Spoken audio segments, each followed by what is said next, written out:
Don Mazzella here again for Small Business Digest. Glad to be back on the circuit. We have with us today Larry Tracy. Now, he's an ex-military officer, but he's here to talk about how to get across your ideas in your company. Larry, welcome to the program. Thank you very much, Don. Well, as we ask all of our guests, first, tell us a little bit about your personal background, then a little bit about what you're doing now and your new book, and finally, where people can learn more. Well, I'm a retired Army colonel.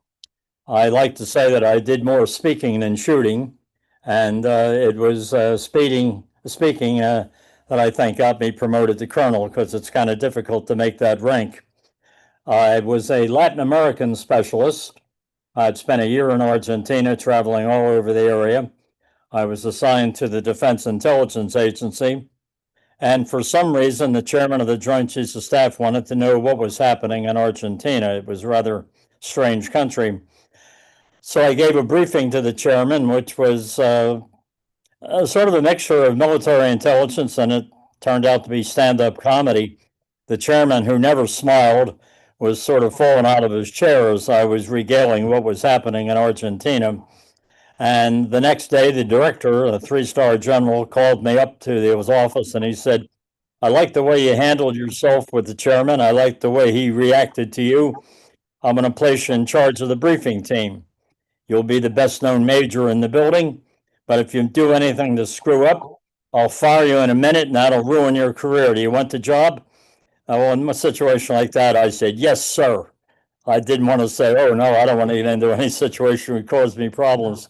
So I held the job for about close to 3 years. This was during the latter part of the Cold War. I had a 10-man team, 10-person team, and introduced a woman onto the briefing team for the chairman for the first time. So I guess I was a pathbreaker on that. And I had these 5 briefers, and I had the graphic technicians, and we briefed all over the building, not just the chairman, because people wanted to know, what did the chairman hear today? So we set it up and we tailored our briefings for them as to what they needed to know. And as I said, I held it for about 3 years. Then I went back to my specialty of Latin America. I was assigned to the Office of the Secretary of Defense. This was during the Reagan administration in the Central America. And I was very involved in developing that policy. But also, I spoke for the Pentagon. Whenever they wanted anybody to speak, given my background, I would be the one to do it. The White House learned of it, and they assigned me then to the State Department, because State Department has the main responsibility of explaining foreign policy. So then in the next 3 years, I gave a couple of hundred presentations, mostly on college campuses and mostly to rather hostile audiences. So it was a great learning experience. And after that, I retired from the Army.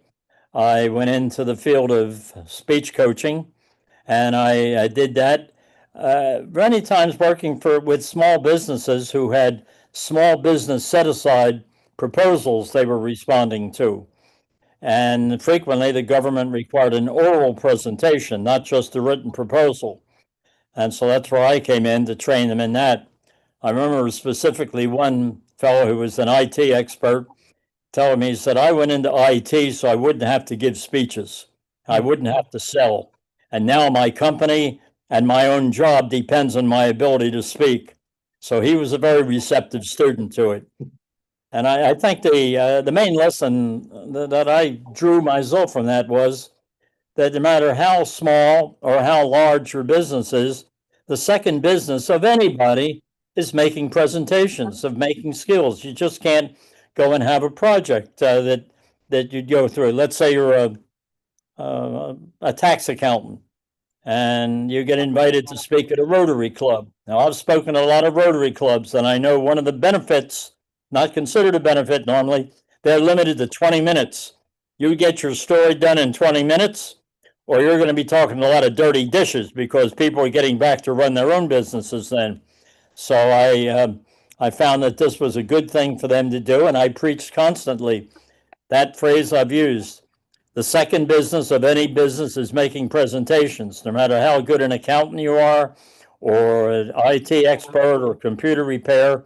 If you get up in front of an audience and you have your presentation filled with uhs, you knows, and all those fillers, and you speak in a monotone, they're going to write you off. You've got to learn the techniques of speaking. And I did that. And then after I sort of waned off on that a bit, the COVID sort of cut back a little on those type of workshops. I started to write a book. And the book I wrote that I think you've seen, Dan, is done is that how to bring home the bacon. It's a good term, I think, to use. It attracts a lot of attention. I'm dealing with a company right now to sell rights in Europe, which Mm, means you've got to turn that title around. I can't say that. Or people in Germany and France would think that I'm talking about going out to get breakfast food. mm, It's got the principle because it's a universal problem. The fear of speaking. People are concerned about it, and the skills that they bring forth in their jobs, whatever their profession is so much easier than making a speech. But giving a presentation has a psychological impact on it. So that's what I've been doing, and moving the book, and still doing workshops as well, but concentrating more on the book because I think it's a workshop in a book. I wrote the book based on all the work and my notes and my slides from the workshops I gave. So it's a way in which a person can develop a fairly good ability to speak by reading the book. Well, Larry, let me ask you this question first. I was always taught that you have to get your main point across at the very beginning because no matter you don't know how long you're going to get or how your audience will be. What do you say to that? Well, it's how you draft your presentation. Let's go back to when we were in first grade. We did our first show and tell. Introduction, body, conclusion, and we bring that into adult life. I think that's a terrible way to prepare a presentation. Instead of developing it 1, 2, 3, develop it 3, 1, 2. Develop your conclusion first. Come to your bottom line. In the military, we had an expression, bottom line up front. If you're going to be shortened in time, at least have that ready. And again, I go back to a Rotary Club. It's a great example because of the 20-minute limit. And if you're up there and you're trying to attract attention, build your brand, if you want to have your conclusion really hard hitting, and you develop that. If you develop your, if you start with a 1, 2, 3, the presentation, in your presentation, then you're going to you're spending all of your time in your introduction, and by the time is running out, you don't have any time for it. So if your 20-minute presentation is reduced suddenly to 10 minutes, and that could easily happen, then at least you've got your introduction and your conclusion. You can get the supporting documentation later, but you want to have them leave with your most important aspect, how your skills, your company can help them improve their own work. So I think that's it. So you work backwards. That's the best way to do it. Anybody who goes and develops a presentation 1, 2, 3 is destined to have that problem. They're going to be running out of time and they're never going to get their main point across. Hmm. Well, let me ask you this. Let me ask you this question, Larry. I know someone who I consider one of the greatest salesmen I ever met, and he said you start off something by asking them what are your needs. That's a good approach, but you should have that information before you start to draft your presentation. You want to get this intelligence ahead of time. What is it that they need? And then be able to focus that way. You could still ask the question and hopefully they come back with an answer that's similar to what your intelligence has found. But the more work you do ahead of a presentation, the better you'll be. It'll also develop your confidence. This fear of speaking is universal. There was a famous study done in the 70s by the London Sunday Times. Asked people, what is your greatest fear? And fear of public speaking came out number one. Dying came a few places later. That led the comedian in the 80s, Jerry Seinfeld, to say if you attend a funeral and you'd rather be in the coffin than deliver the eulogy. Well, that's a bit overdrawn, but that shows how deep seated. And I saw this in every workshop I did. I saw this fear of speaking. People were apprehensive. Some people refused to go to the make the to the training is because of the fact I'm right in the middle of the show. you have to make Can a I call speech. you back They in can't do it 20 in front of minutes? their peers.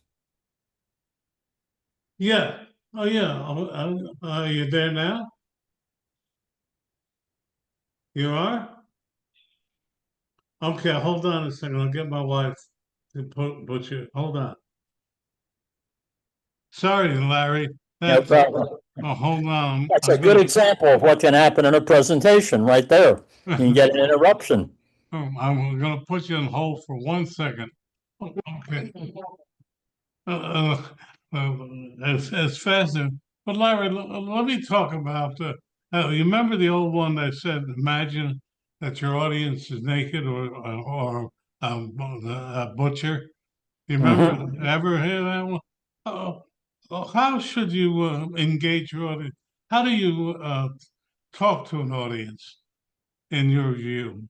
I'm Well, I think you should be as natural as possible. I don't think you should be up there stiff and formal. If you're speaking to a group of fellow small business people, you talk to them as I'm one of you. And I know your problems. I have the same problems, but I think we can work together on this and make your presentation sort of a cooperative operation with the other people to whom you're speaking. The idea of asking them, what is your needs is fine, but you better have an answer already, and it's better to do that with pre-presentation work. okay. Well, let's stop a moment. How can you have people get your book and talk to you? What was that? I didn't get that. How can people get your book and if they Well, want to talk to you? it's on Amazon, but I think the more direct way to get it, the publisher, I know it's a strange name, they're called Book Baby. They're in Pensauken, New Jersey, not far from where you used to live. And they have their own website. And the best way to get it is to go to store, STORE, bookbaby.com, and then slash and put my name down, Larry Tracy. It'll be a lot faster to do that. And you'll be able to get the print as well as the ebook version of it. And I think you'll find that it is, in fact, as I say, it's a workshop and a book. It takes you through how to plan, how to practice, and how to present. And the way I started this, Don, I didn't say this at the beginning. When I was a second lieutenant, a sergeant major came up to me. He'd heard me give a talk, and he said he thought I had potential. And he said, "Let me tell you what I did in my whole time in the Army." He said, "I had four words that guided me: anticipate, draft, practice, deliver."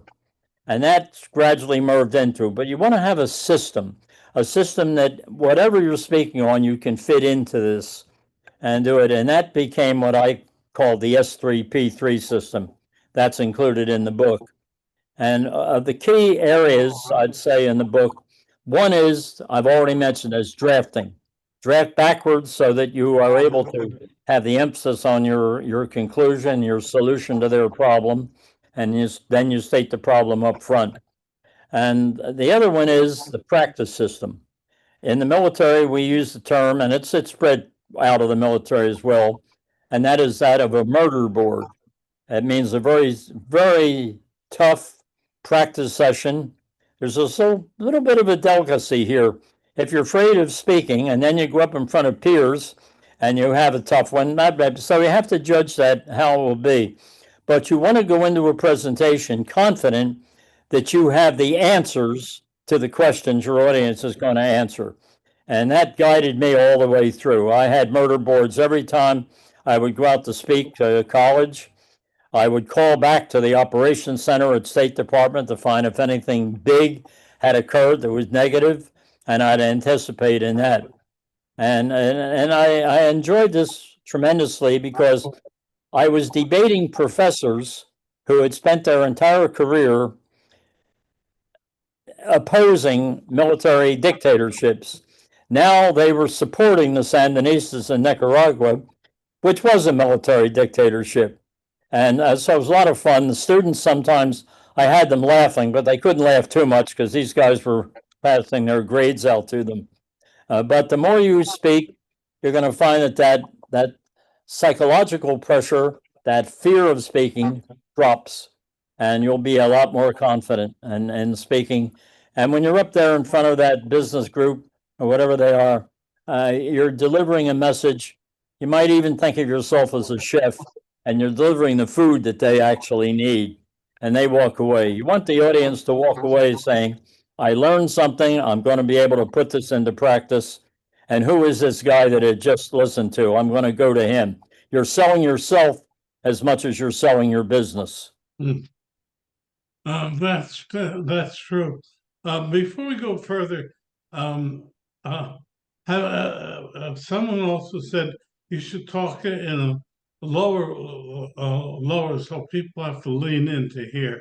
How do you feel about that? Haven't I? Again, I had that problem. As I told you, I had a hearing aid problem. Sorry. I'm getting a new Now can you read hear next me? week. Go ahead. They said you should lower your voice so people have to lean in to hear you. What do you say to that? I would say you can lower your voice, but you want to just change the what you don't want to do is speak in a monotone. The monotone is just absolutely death for a speaker. And if you want to, you can go and you say, now, one thing that is very important, and lower your voice. And they will lean in a little bit when that one, but set it up. Just don't drop your voice down without any warning to the audience while you're doing this. Because you can certainly set the line up. The most important thing that I have learned, I want to tell you, is this: pause and then give it. The little, what I call shortcuts to eloquence, are very important. When you speak in rhythms of three, for reasons we really don't know, when we say something in threes, and you'll see great speeches always have that in, it just brings a rhythm to it. It brings something to the audience that they are, and you're reinforcing each point, each with each sentence of three. And pausing is important. You don't have to go and run through, and that's one of the crises that we have when we have to make a presentation, and we know we're going to run out of time. We decide to talk as fast as we can. I'm from Philadelphia. You're living in Wilmington, very close. We have a tendency to talk really, really fast. But in a speech, you want to slow it down, change your pace, and bring the audience around so that they're attuning, they're listening to your speaking. And then you'll get the message across. You're never going to have an audience that understands or listens to 100% of what you said, but you want to have your points made very clearly. And that's why you develop your conclusion first, so you have a little time. I call it the final arrow. The last thing you say is, and if there's a moderator and he said you've got 20 minutes, make sure you stop at about 18 minutes and then say, now, one final thing, even if it's repetitious, you're repeating yourself, get that point out that is the most important. And it causes the audience to say, I want to hire this person. I think this person is just what I need for my business to be able to increase my brand, increase the credibility of my firm. This is the one I need. And a lot of that comes from your personality and your likability. Likability is an extremely important aspect of speaking. And that goes back to Aristotle. When he wrote the rhetoric, he talked about the fact that you want your audience to like you, and then they're more likely to accept what you have to say. That's very true. What about the other side of it? How do you ask for the sale? Well, that's going to be one of the problems, that you probably don't want to ask for the sale in a general presentation. You want to just set to say, here I am, this is what I have. But you want to have established already that what your capability is, it coincides with what their need is. And that's that pre-presentation intelligence. What is it that they need? And focus on that. And if you're doing this with an individual, the same thing. I just can't emphasize enough the need to have pre-presentation intelligence. Get as much as you know about that person so you can inflict. If they're a sports fan, somehow bring sports into it. and you can talk about that and then slide over from the sports to what you can do to win the game. And they're in a more receptive way. Well, let me ask you this question. Let's get back. Are women better presented than men? Well, that's an interesting question because it gets back into the way the brain is formed. A man won the Pulitzer Prize, not the whatever prize it was for medicine, um, back in 1980, and he had done analyses of brains from corpses, of course, and he found that there were more neural paths connecting the left brain and the right brain. The right brain, the creative; the left brain, the mathematical. And I like to look at it as there are more highways connecting this city to this city. And women have a greater number of those. The disadvantage that women have is that their voice can sometimes be a little bit too high pitched, and they have to. But I have to admit, if you have a choice between a man and a woman to brief for other differences, keep in mind that brain difference. There's a lot better, more of the way the women can integrate information to you. They can be better, but in our society, it is men who tend to make most of the presentations. But you see a lot of women on, how many women newscasters do you see? And Hmm. that's, I think it goes back to that fact of the brain being wired differently, and more importantly, makes them better speakers. Hmm. I always cite this statistic, which is now 2 years old, but of 22 teams pitching for money in a recent program, what do you call it? Um, angel presentations. Of the 44, only one of them had a woman presenter. Well, that could be a mistake. They'd have to know the audience. How does the woman present? When I have women in my workshops, I have to be very careful about this because if they're sort of high pitched, I want them to just lower the pitch a little bit. But then they could think that I'm being a sexist about this, and I want them to imitate a man. But when they see that their voice can be irritant, then they do lower. And a woman with a low, for instance, the my great friend in government and in school, my professor was the late Jean Kirkpatrick. Hmm. And Jean was an excellent speaker, but one of the things is she spoke lower. She told me that I wasn't even into the field of speaking at the time. She said, I've always found as a woman, I'm going to be judged differently than a man. So I lower my voice just a little bit. Did it work? I thought she was a fabulous speaker and person. So she did. Interesting you brought her up. I also knew her, and exactly the same thing she said to me. Interesting. Very interesting woman.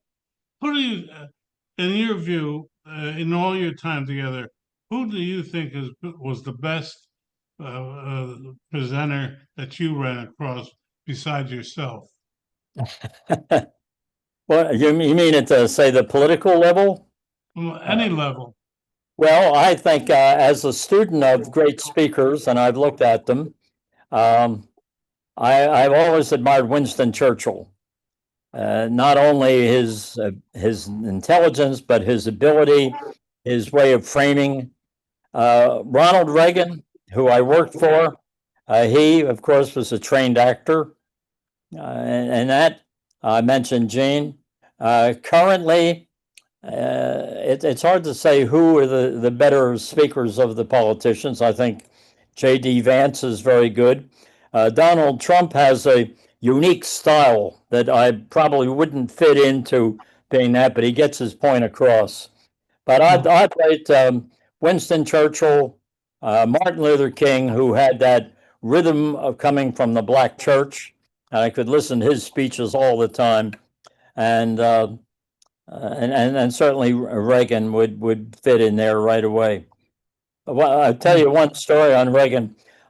I used to go over and speak at the White House when he would speak. I'd be the fourth speaker. Uh, that have him speaking first. And in one time it was the Social Security administrator and the Secretary of the Treasury, who was Reagan. So in my turn that came up, I said, well, Reagan, Reagan, McSheen, and Tracy sounds like a South Boston law firm. It just got them laughing a little bit. But I watched the way he used 3x5 cards. It was masterful. He would move the card. I was looking at his eyes. I was about 5 feet from him. He wouldn't make, he wouldn't seem to look at the card, but he just moved right onto it. And I would advise that as an aside. Use 3x5 cards instead of script of any sort. You can move them back and forth. You can take some out to shorten your presentation and that. But after the presentation was over, Reagan had made a joke about his age, and I forget it was something about Thomas Jefferson, and he said, and you know, when Tom told me that, and the audience bust up laughing, so do I. I'm standing next to a Secret Service agent who had let me stand next to him, and he leans down to me as I'm bent over laughing, and he said, Colonel, you just blew your cover. And Reagan is looking over at me and he sort of smiles. They get up on, Secret Service agent gets up onto the stage, and Reagan turns and looks at me. And I couldn't hear what they said, but it was probably, who's the new agent that laughs at my joke? And the Secret Service agent probably said, I got good news and bad news. The good news is he's not one of us. The bad news, he's the guy selling your policy. And Reagan just laughed at this and just smiled at me, and all I could do would be to smile back at him on it. But he was a master. I just admired him. Anytime I could get near him when he was speaking, I'd do it just to observe how he was doing it. And probably that a lot of that came into my own speaking, watching him and his views. When he died, the media was surprised at the outpouring of real affection for the man. Um, uh, what do you think made him so beloved? You mean rate him as a speaker? A speaker and just as a person. When he Oh, died, and I would just there's no question. I was a Reagan man all the way. Voted for him, was proud to work for him, and certainly the Central American policy was his most controversial, and I was glad that I had that opportunity. Back here, right below the picture of the cathedral, you may see a letter from Ronald Reagan to me that I got at my retirement ceremony, and just having that hanging up on the wall has always been one. I just thought the man was wonderful. I never saw many of his movies. I don't know what sort of an actor he was, but he said at one time that he couldn't be a president if he wasn't an actor, and that maybe a lot of people can study that. That took a lot of concern and while he got and a lot of his skills from Hollywood certainly came into when he was a speaker. When he was back on what 20 Mule Team Bureaucrats, I think was when he was in television a lot, and he made that hit. And I remember watching him then and just liking him at that point, not even before he got into politics. So my politics is pretty clear on that. I was a Reagan guy all the way. Well, on that note, Larry, we're going to have to say thank you for a very enjoyable time together. Well, thank you very much, son.